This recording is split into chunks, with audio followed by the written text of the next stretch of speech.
আল্লাহ রাব্বুল আলামিন জানিয়ে দিলেন, হে পৃথিবীর মানুষেরা, আমি আল্লাহ রাব্বুল আলামিন তোমাদেরকে সুন্দর করে জানায়া দিলাম, ইয়া আইয়ুহাল্লাযীনা আমানু দুখুলু ফিস সিলমি কাফা ওয়া লা তাত্তাবিউ খুতুওয়াতিশ শাইতান ইন্নাহু লাকুম আদুউম মুবিন। আল্লাহ রাব্বুল আলামিন সুন্দর করে জানায়া দিলেন, হে পৃথিবীর মানুষেরা, তোমরা যারা এখন ইসলামের মধ্যে দাখিল হইতে পারো নাই, তোমরা জলদি করে ইসলামের মধ্যে পরিপূর্ণভাবে ইসলামের মধ্যে দাখিল হয়ে যাও। ও মুসলমান ভাইরা, আমার নবীর উম্মতের দল, আল্লাহ রাব্বুল আলামিন সুন্দর করে কিন্তু এই ঘটনায় কিন্তু জানায়া দিলেন, তাহলে আমাকে আপনাকে পরিপূর্ণ কিন্তু ঈমানদার ওয়ালা মুসলমান হতে হবে, এমনকি পরিপূর্ণ ইসলামের মধ্যে দাখিল হতে হবে। ও মুসলমান ভাইরা, আমার একটা বার আওয়াজ দেয়া বলেন, এই ঘোষণাটা কার? আরেকটা আওয়াজ দেয়া বলেন, এই ঘোষণা কার? আল্লাহ রাব্বুল আলামিনের ঘোষণা। কোরআন মানবে যারা, জান্নাতের মেহমান হবে তারা। কোরআন হাদিস মানবে না যারা, জান্নাতের মেহমান হতে পারবে না তারা। আল্লাহ রাব্বুল আলামিন বলতেছেন, যদি ঈমানদার দাবি করতে যাও, আল্লাহ রাব্বুল আলামিন জানায়া দিলেন, পৃথিবীর মানুষ, ওয়াইদা কুরিআল কুরআন ফাসতামিউ লাহু ওয়া আনসিতু লাআল্লাকুম তুরহামুন। আল্লাহ রাব্বুল আলামিন সুন্দর করে জানায়া দিলেন, হে পৃথিবীর মানুষেরা, আমি আল্লাহ রাব্বুল আলামিন জানায়া দিলাম, পরিপূর্ণ ঈমানদার মুসলমান যদি দাবি করতে চাও, তাহলে দেখো ওই যে ক্ষুদ্র মাটি বাড়িয়া টেকুনিয়া পাবনা, দেখো কত সুন্দর একটা জান্নাতের বাগান, ওই বাগানের মধ্যে তোমরা জলদি করিয়া ঢুকিয়া যাও, তাহলে কিন্তু তোমরা মুসলমানের পরিচয় দিতে পারবা।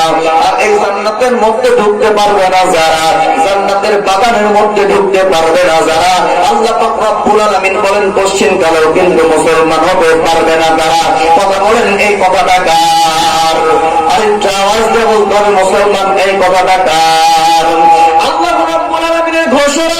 ও মুসলমান ভাইরা, আমি আপনি এমন একটা ধর্ম পেয়েছি, মুসলমান হয়েছি। আল্লাহ রাসূল সুন্দর করে বলে দিয়েছেন, ইন্নাদ-দীনা ইনদাল্লাহিল ইসলাম, একমাত্র শুধুমাত্র কেবলমাত্র আল্লাহ রাব্বুল আলামিনের কাছে মনোনীত ধর্ম হলো একমাত্র ইসলাম। ইসলাম ধর্ম ছাড়া আর অন্য কোন ধর্ম আল্লাহ তাআলার কাছে গ্রহণযোগ্য করা হবে না। কথা বলেন, এই ঘোষণাটি দিয়েছেন কে? আল্লাহ রাব্বুল আলামিন কিন্তু ঘোষণা দিয়েছে। এই জন্যই মুসলমান ভাইরা, আমাকে আপনাকে ইসলামের মধ্যে দাখিল হতে হবে। এমনি ভাবে আমি আপনি দাখিল হব। ও মুসলমান ভাইরা, মুসলমান বাবাজিরা, ছোট্ট একটি ঘটনা, আল্লাহ রাব্বুল আলামিনের কি একটা কারিশমা মুসলমান, ছোট্ট একটা সাহাবী, যার নাম হলো আবু হুরায়রা।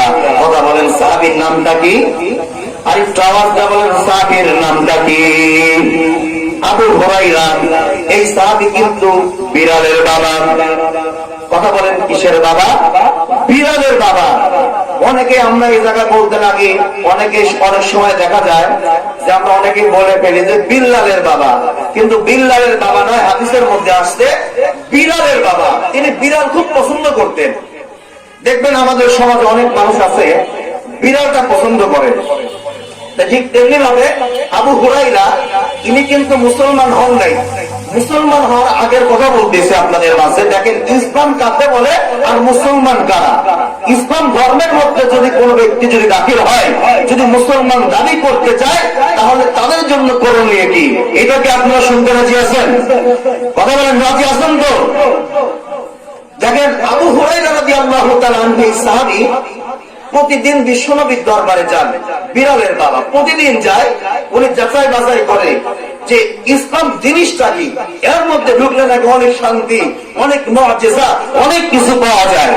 এইটা জানার পর আবু হুরায়রা রাদিয়াল্লাহু তাআলা আনহু প্রতিদিন বিশ্বনবীর দরবারে যান।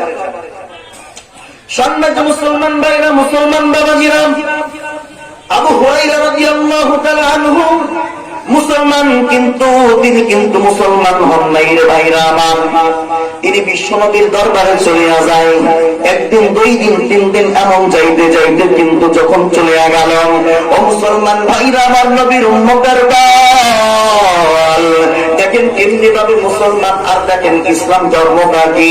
এই আবু হুরায়রা প্রতিদিন যাইতে যাইতে যাইতে যাইতে একটা সময় বিশ্বনবীর দিকে পাগল হয়ে গেল। কি ব্যাপার, বিশ্বনবী যে সমস্ত কথাগুলো বলে, আব্দুল্লাহর বেটা মুহাম্মদ যে সমস্ত কথাগুলো বলে, এই কথাগুলো অনেক সুন্দর লাগে, অনেক সুন্দর বোঝা যায়।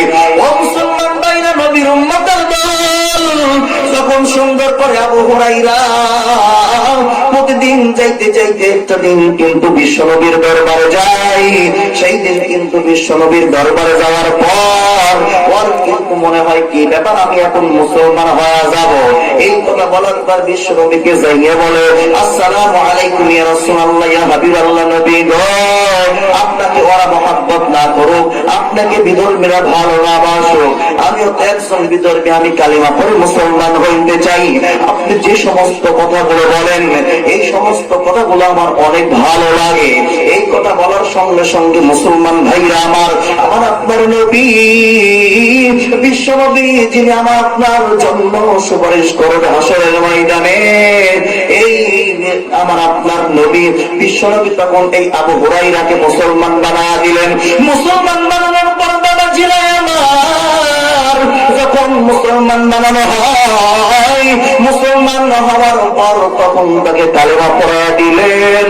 কালিমা পড়ার পর যখন মুসলমান হয়ে গেলেন, মুসলমান হওয়ার পরবর্তীতে ওনাকে কোরআন হাদিসের শিক্ষা দিতে লাগলেন। এই মুহূর্তে তখন রাত্রি, তখন আপনার 11টা থেকে 12টা যখন বেজে যায়, বেজে যাওয়ার পর মায়ের ঘরের মধ্যে চলে যায়। ও মুসলমান ভাইরা আমার, বাড়ির দিকে যখন চলে যায়, বাড়ির দিকে যাওয়ার পর তখন দরজার মধ্যে ঢোকা যায়। মা কিন্তু ঘুমায় নাই, ছেলে সন্তানরা কখন আসবে, আমার ছেলে কখন আসবে। ও মুসলমান ভাইরা, নবীর উম্মতের দল, এই জায়গাতে আমাকে আপনাকে একটা শিক্ষা নিতে হবে। আপনি যখন কোথায় যান, তখন দেখবেন আপনার পিতা মাতার চোখে কিন্তু ঘুম নাই, তারা কিন্তু ঘুমায় না। কারণ কি জানেন নির মুসলমান, কারণ হলো একটাই, কারণ 10টা মাস 10 দিন গর্ভে রেখেছি, আমি অনেক প্রসব বেদনা সহ্য করেছি। বাবা যদিও ঘুমায় যায়, মা কিন্তু কখনোই কিন্তু ঘুমায় না। আবু হুরায়রা যখন সুন্দর করিয়া ডাক দিলেন, আম্মা আম্মা বলে ডাক দেয়, তখন ওই ঘরের দরজার খিলটা কিন্তু খুলে দেয়। খুলে দেওয়ার পরবর্তীতে তখন আবু হুরায়রা তখন বলতেছেন, ঠিক আছে ঠিক আছে। এই কথা বলার সঙ্গে সঙ্গে আবু হুরায়রা তখন বলতেছে, আবু হুরায়রার মা তখন বলতেছে, কি ব্যাপার আবু হুরায়রা, তোমার আসতে তো দেরি হলো কেন, আজকে তুমি এত লেট করে আসলা কেন? তখন বলতেছেন, আম্মা জান, আব্দুল্লাহর বেটা মুহাম্মদ কেমন, এইটা আমার খুব জানার প্রয়োজন, এইটা আমার জানতে হবে, আমার অবশ্যই জানা লাগবে। তখন বলতেছেন, তুমি কোন মুহাম্মদের কথা বল